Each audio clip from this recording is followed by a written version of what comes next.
And so that brings me into some statistics that I would like to share with you, because it directly relates actually to the education system in Utah, and you'll see why in a minute. So, oh, wait, I got a screen share first.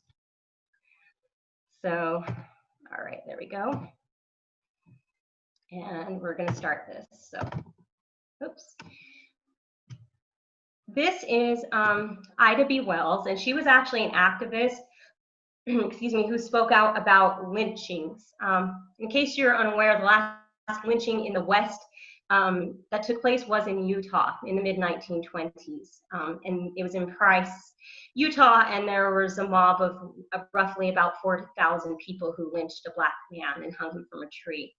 And I completely agree with this sentiment that the way to right wrongs is to turn the light of truth upon them.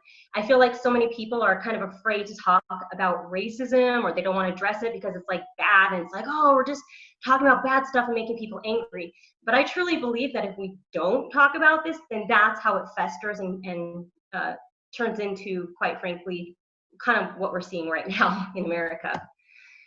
So in 2016, Governor Gary Herbert and others put together this, or they commissioned this juvenile justice system review. So it's a review of kids in Utah who entered the juvenile justice system for committing some kind of a crime, basically, and it could be something extremely minor to something major like a felony. And just to give you kind of like a little overview, can everybody see this okay? Are you guys all getting it? I'm doing a lot of talking. So you can see that, of course, the majority of youth in Utah are white, and then 17% are Latino, 7% are considered other, such as Asian and Polynesian, and then you have 1% who are Black.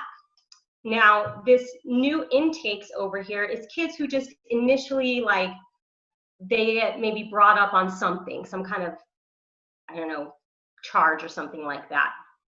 And you can see that it doesn't quite match the population over here. And there are a lot of people I know who might have some assumptions about that. And you know, you could say, well, maybe these kids are involved in more gang activity, or maybe whatever. And are there various reasons why kids get into trouble? Yes, of course. Do I believe that race does not play a part in this? Not for one hot second, and you'll see why in a bit as I go through some of these numbers. Just so you can see, I have this little thing here that's kind of in my way, and I can't, there we go. So Black youth are overrepresented here already by 200%.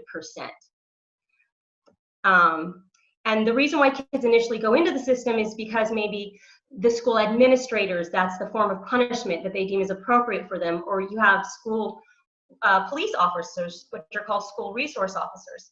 You could have local cops that maybe stop and pull kids over, and generally just people in the community. It's kind of very subjective as to why these kids get into the system in the first place.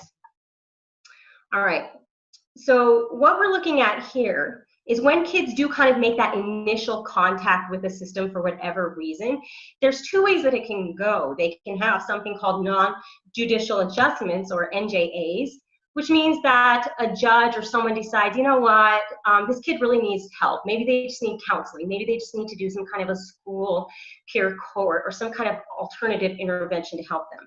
And then there's the other side of it, which says, no, they just need to go before a judge and let the legal system take care of it. And again, you can see the numbers are increasingly changing here, even though the majority of kids are still white. Now you've got Latinos and Blacks overrepresented again. And again, this is very subjective.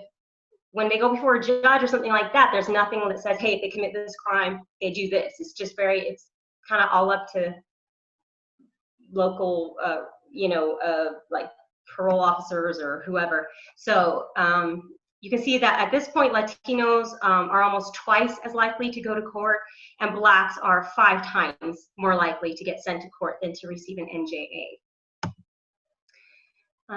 And now, a lot of people at this point, I know, because I've had these discussions, would say, well, these kids are committing worse crimes, right? I mean, that's why, this is happening.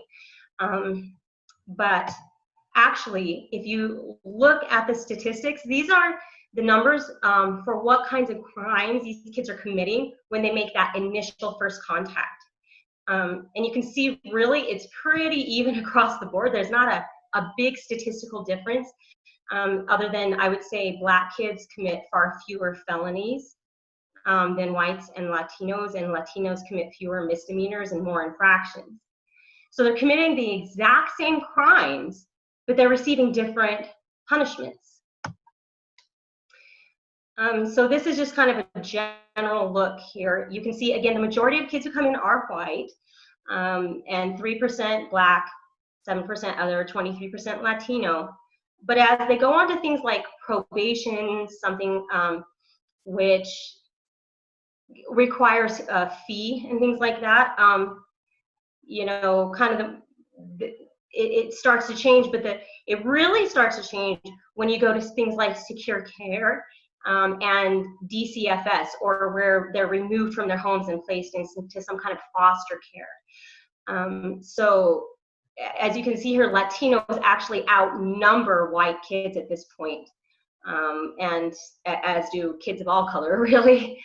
And then when you look at the initial intakes, white kids outnumber Latinos 4.5 to 1, but in secure care, it's actually a ratio of 1 to 1. And when it comes to Black kids, when it comes to being placed in foster care, they are overrepresented by 400%.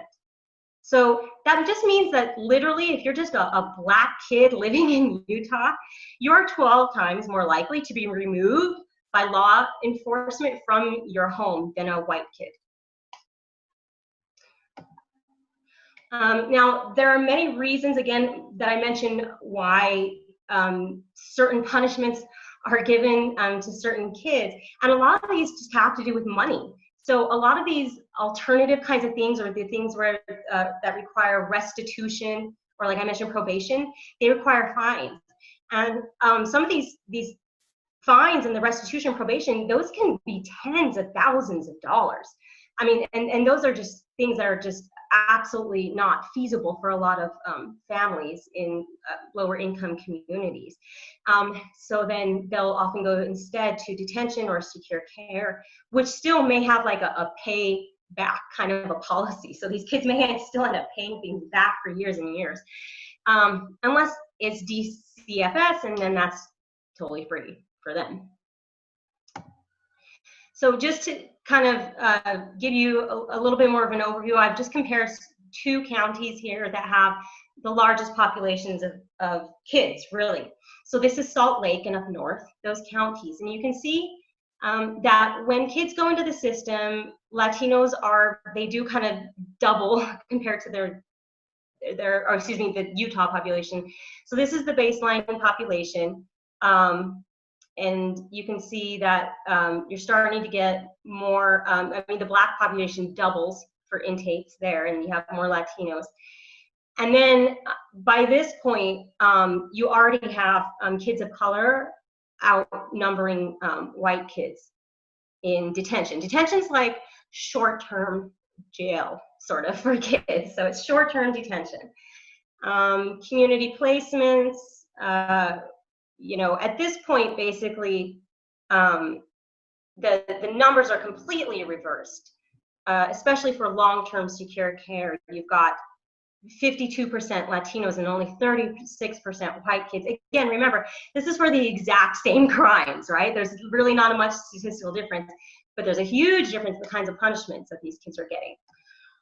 This is a quote from one judge that was interviewed as part of this investigation. And he said that they don't have enough community-based services and alternatives available in Spanish. So if they want to get a kid in the program he needs, then we just have to send him to detention. So literally, because a kid doesn't speak English, supposedly, they put him in long-term lockdown, which is insane because that's actually really expensive, and it'd be way cheaper to get interpreters and provide things in Spanish. So that doesn't really make a lot of sense. And you can see here that the Black community is insanely overrepresented, you know, by, 10 times as much. And just for comparison, I've got Utah County, which is the county I live in, and at initial like sort of in just initial glance, you might think, oh, this is really good. And it is, in the sense that once they get into the program, it's pretty equitable. And that's because you have judges and lawyers and parole officers and social workers who are making these kinds of recommendations and saying, you know, and getting these kids kind of a fair shake. But the problem with Utah and these southern counties is this, it's the first part. So Latinos only represent 12% of the population here, but that more than doubles just with initial intakes. And of course, the same thing is happening with the Black community. It doubles. And that is because, again, school administrators who use this as an option for punishment for things that happen, school resource officers, there's study after study about how kids are more likely to go into the system and how there's more crime and things like that when you have a school resource officer. It just kind of perpetuates that. And of course, local police and the local community, who really, in essence, it boils down to one kid does something and you say, oh, it's just a kid being a kid, and you know, he needs a second chance. And maybe a kid of color does something and it's like thug, you know, thug, gangster, whatever, lock him up. So, and this is just the last little bit here. So these are statistics nationwide. Latino youth in Utah are 2 times more likely to end up in secure care. So we're only one of 14 states in the United States with those kinds of numbers. We're in the minority for that bad statistic. American Indians is the same thing. In Utah, they're 5 times more likely to end up in secure care, and we're only one of 15 states in the US with those kinds of numbers. And then Black youth in Utah are 10 times more likely to end up in secure care. And we're one of only 6 states in the USA with those kinds of numbers. So it's not good. And then just for those who are watching this and considering it, Viktor Frankl said, between stimulus and response, there's a space, and in that space is our power to choose our response. In our response lies our growth and our freedom.